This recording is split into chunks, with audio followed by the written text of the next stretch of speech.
One does not simply fly into Mordor. The eagles are at no one's beck and call, nor could you find a more obvious method of travel. My Govanen. This is the Tolkien Geek for the Tolkien Lore channel, and as you can guess, I am in this video going to debunk a common myth that all they really had to do was fly on the eagles to Mordor and they could have finished the quest in a matter of days. This is a kind of a popular trope among the internet these days, and one of the more popular renditions of it is in the How It Should Have Ended video for the Lord of the Rings, which I'll link to in the description below.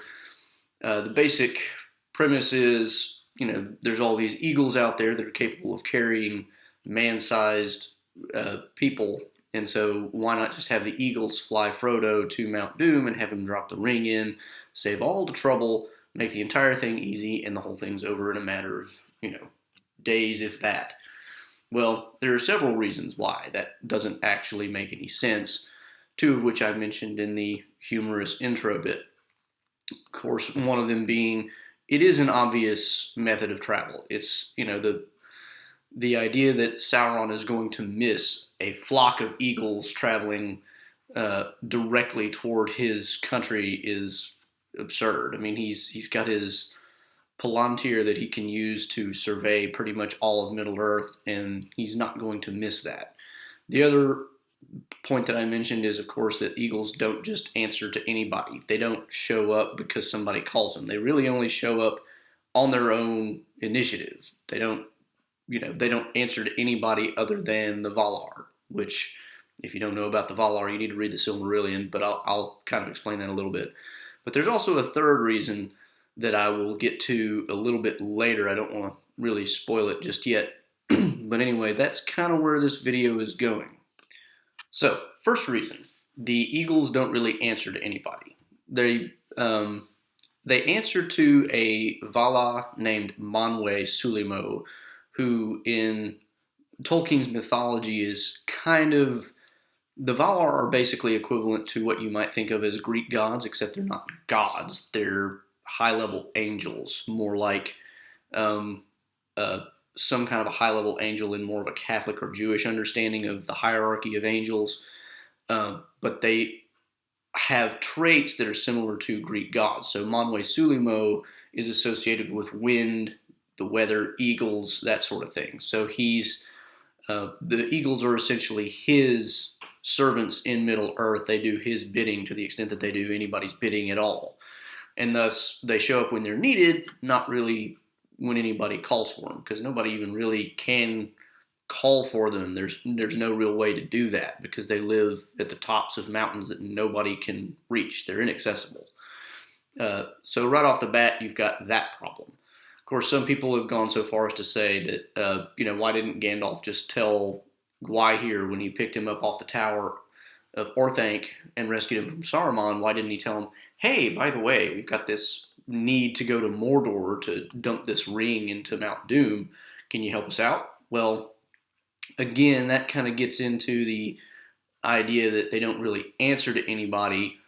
Plus, it kind of leads into the second topic, which is flying eagles all the way to Mordor is a pretty obvious method of getting there. The entire point of the quest was to be secret.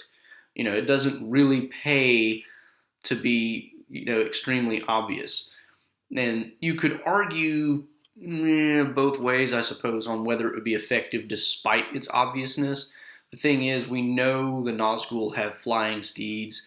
We don't ever really see in the Lord of the Rings an outright battle between eagles and Nazgul such that we can tell who would win, because the only time they really come into direct conflict is when, at the Battle of the Black Gate, the eagles finally show up at kind of the last minute, and almost immediately after that, Frodo claims the ring as his own in Mount Doom, and of course the Nazgul fly off to try to stop him from dropping it into the fire. So we don't really know how that battle would turn out. But even if we could be fairly certain that the eagles would win that battle, that still leaves open the question of, would it be too risky? Because let's imagine the eagles could get all the way into Mordor over Mount Doom the Nazgul are still going to be able to put up a fight. They may not win in the end, but in the midst of a air battle between eagles and pterodactyls, I mean, we don't really know exactly what they are, but in a fight between those two in the middle of the air, what's going to happen to the ring? If the Nazgul simply focus all their energy on trying to take whoever has the ring, they're more than likely going to be at least somewhat successful. And that might mean the ring falls before they get to Mount Doom. It might mean that it gets lost. I mean, there's really no way to know. I mean, it would be almost impossible to be absolutely certain that nothing bad like that happens.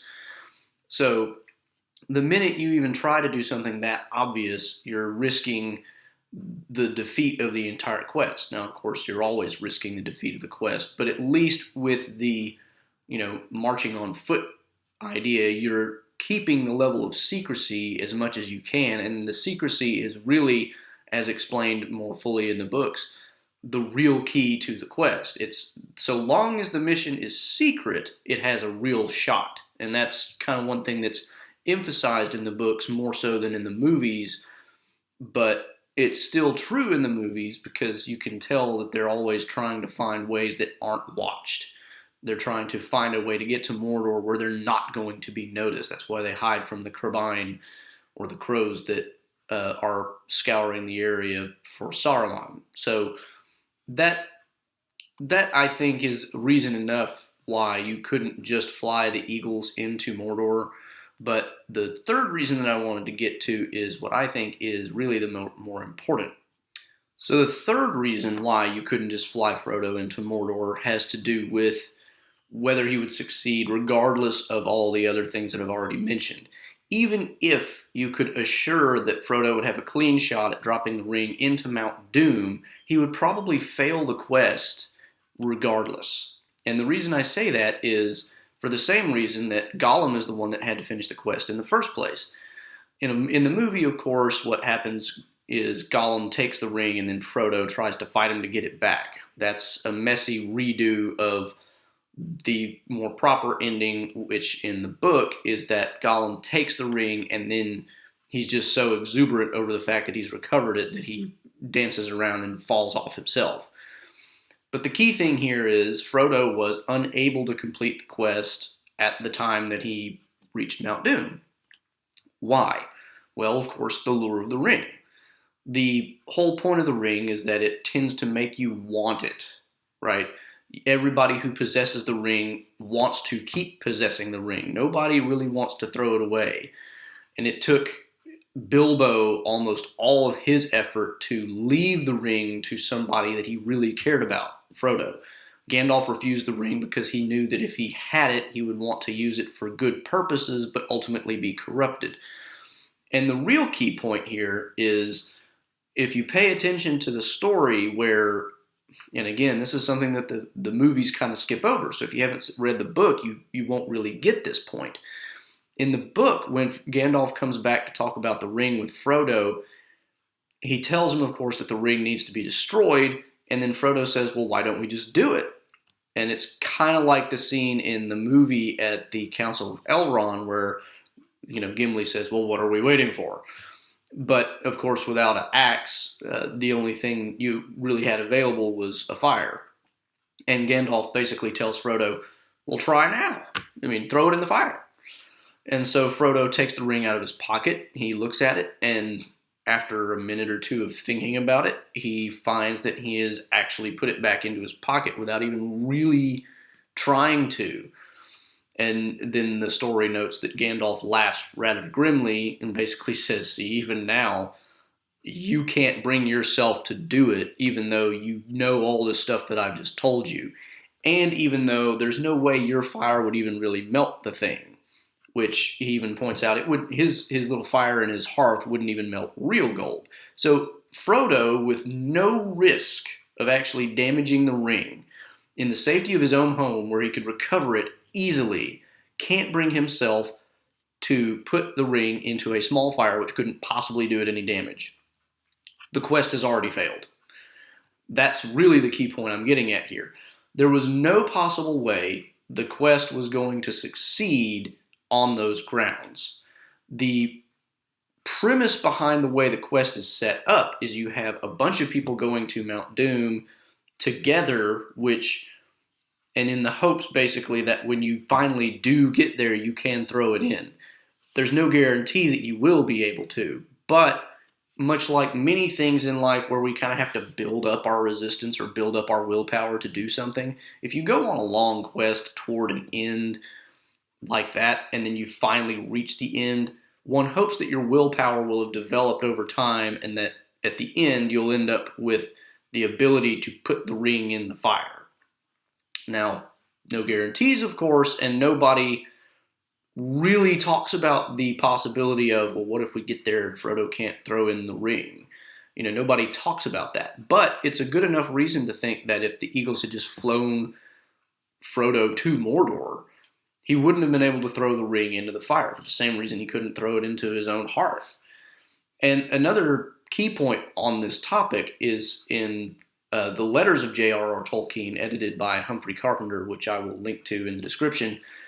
Tolkien mentions in one of his letters that Frodo was basically caught in a near-perfect trap. Anybody with more native power or ability than Frodo would have been tempted to take the ring for himself long before that. Anybody with less native power than Frodo would not have been able to resist the ring at the final moment. So Frodo, the way Tolkien words this, might have been just at that perfect point on the line between greater power and lesser power where he could have potentially done it if he had really, really strained his willpower.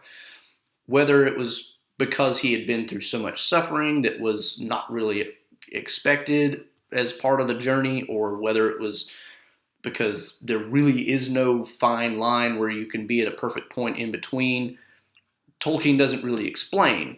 But the point is, if you're not going to be able to do one or the other, then just getting there faster isn't going to solve the problem. And this kind of goes back to what I said about the Eagles not being at anybody's beck and call. One of the other things that Tolkien points out in his letters is that Frodo actually has one thing on his side that nobody else really does have on his side, and that's a form of Providence. So the idea that Tolkien had in the whole story is basically that Frodo does what he can. He takes the ring to Mount Doom. He was capable of doing that, and he did it. Probably not capable of actually throwing it into the fire. But because he went as far as he possibly could, Providence could then step in and have the quest finished for him, in this case by Gollum attacking him and taking the ring from him.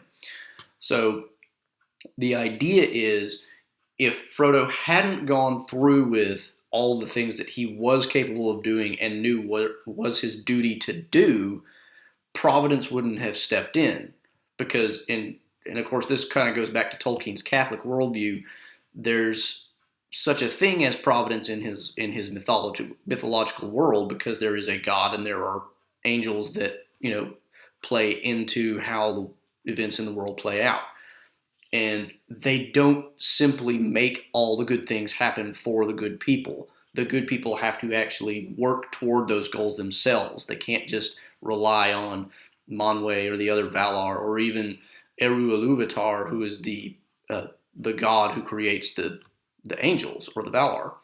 They can't just say, well, they'll just make sure everything happens all right, and so we just get to sit here. It's kind of the old idea of God helps those who helps themselves. And so in Tolkien's worldview and his mythological worldview, you actually have to put forth your own effort before Providence will kick in and say, okay, you did what you could, and now I'll finish what you couldn't do yourself. So if you take all these three things together, they actually come together pretty well, and I think give a really good example of why you can't just fly Frodo to Mordor. There's too many things about Tolkien's world that don't make that work. And, you can criticize that on any grounds you want, but it's Tolkien's world. He gets to make up the rules. And one of the things that he points out about fantasy and fairy story in general is Fairy story doesn't have to be true to our world. It just has to be true in its own world. And in his world, that's the way it works. So that's why the Eagles couldn't just fly Frodo to Mount Doom. Now, if you think that I've left out anything positive or negative as far as my explanation goes, please comment below. If you like the video, please like, share, and please subscribe. You can also follow me at Twitter at JRRTLore.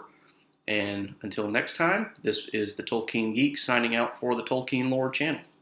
Namarie.